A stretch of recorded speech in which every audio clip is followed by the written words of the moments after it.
If you want to spend less time looking for great motorcycle routes and more time riding them, then stick around.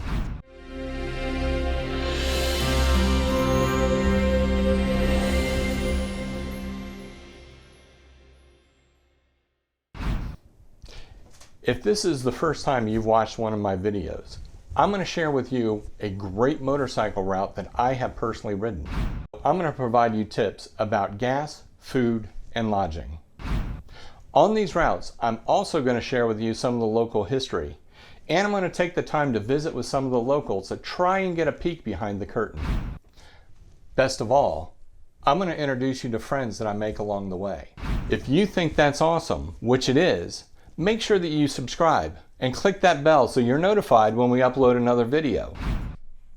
On this video, I'm going to show you a great ride through the Uwharrie Mountains, which is located to the south of Asheboro in the center of North Carolina.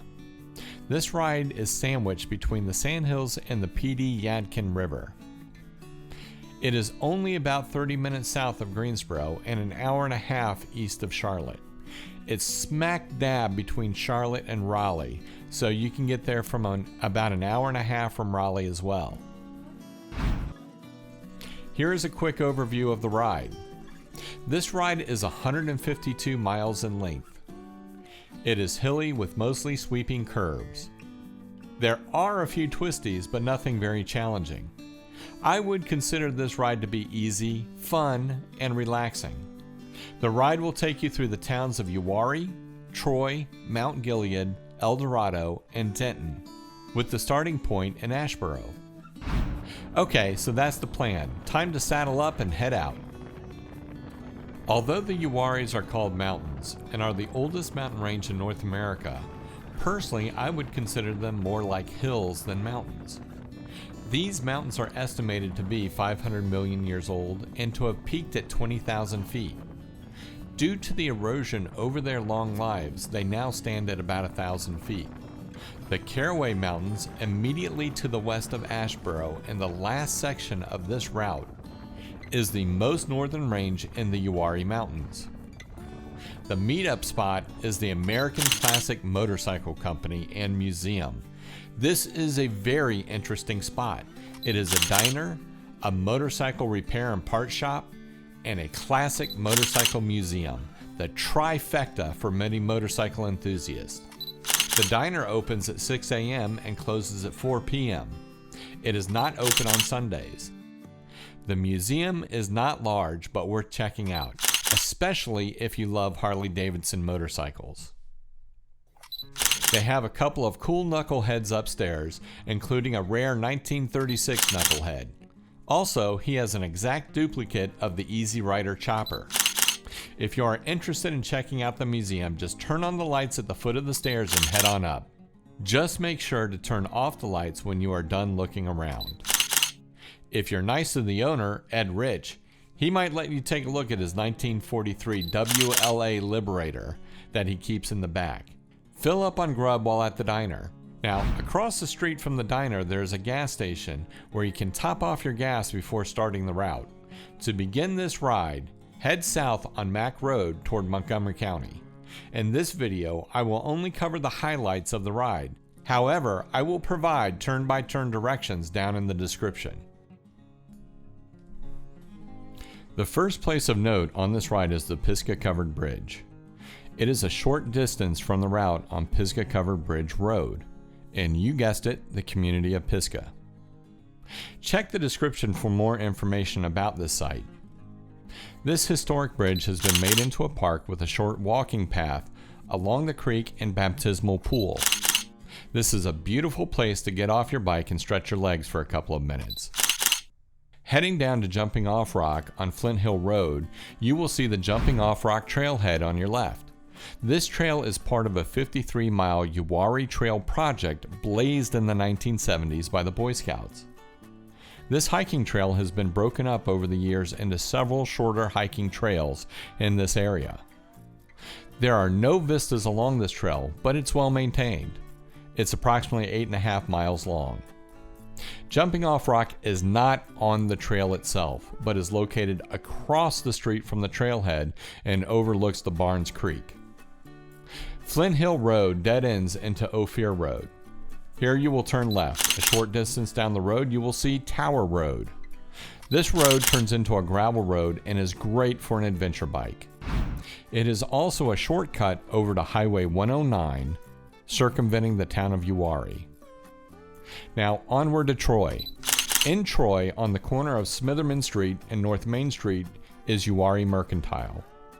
This is a terrific coffee shop. They have great smoothies and pastries as well.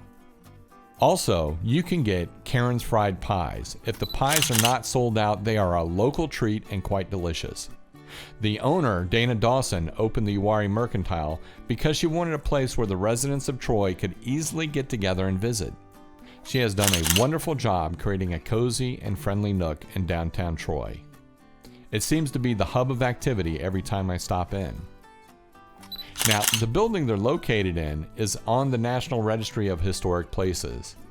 It is a beautiful old building that one time was a hospital.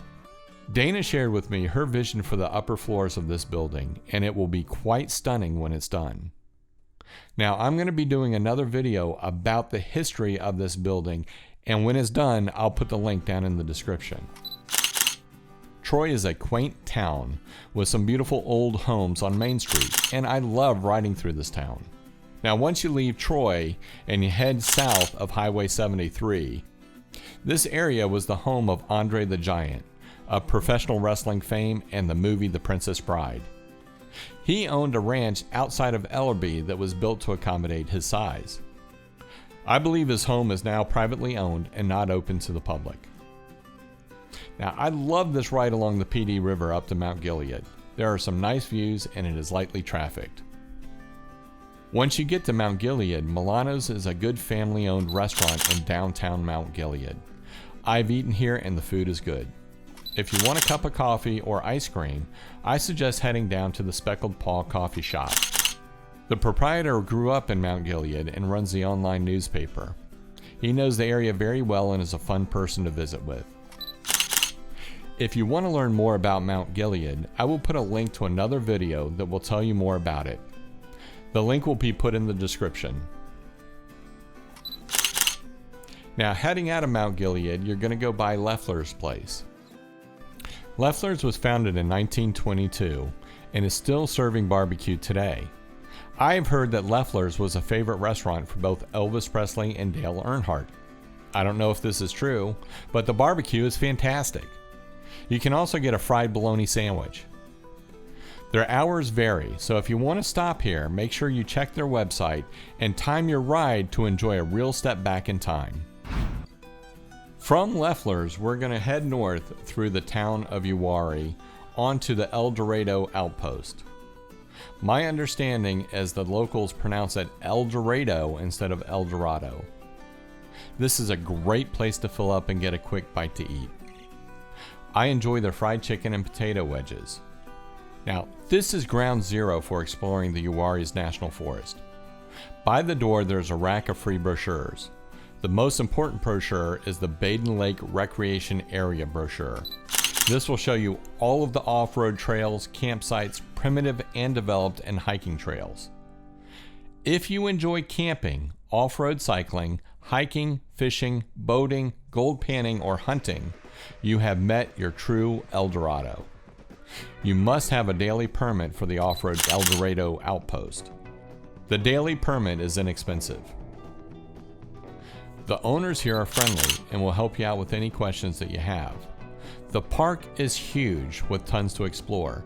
Just make sure that you start here at the Eldorado Outpost to get your bearings. If you're on an adventure bike or enjoy camping, this is the place you want to be. I will provide links down in the description for more information.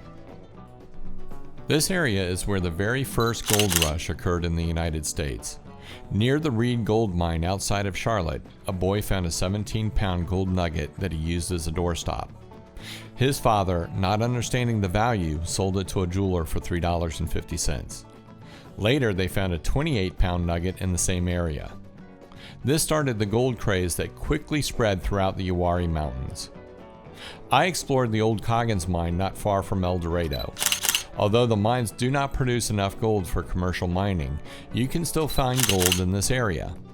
The area right around the old mines are tapped out, but there are lots of creeks throughout this area where people still pan for gold. Occasionally, heavy rains will turn up some gold nuggets in the local creeks. You can purchase gold panning equipment at the Eldorado Outpost. At this point, you can cut your ride short and head back to Asheboro on Highway 49. If you're a true road warrior, continue past the Denton Farm Park, then up through Denton. Near the Kerr Way Mountains, there is a large estate called the Lynbrook Heritage Estate. This is owned by one of the founders of RF Microdevices. There are signs on the route if this kind of thing interests you. Personally, I have never stopped. If you have visited the Lynbrook Heritage Estate or have more information, please comment below. There is also a John Deere tractor museum in the same location. The rest of the ride is through the Kerr Way Mountains, which will wind back down to our starting location.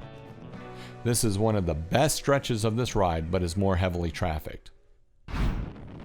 Well, thanks for sticking around to the end. This wraps it up for this video. I hope you enjoyed this route. Please leave a comment below. We would love to hear from you.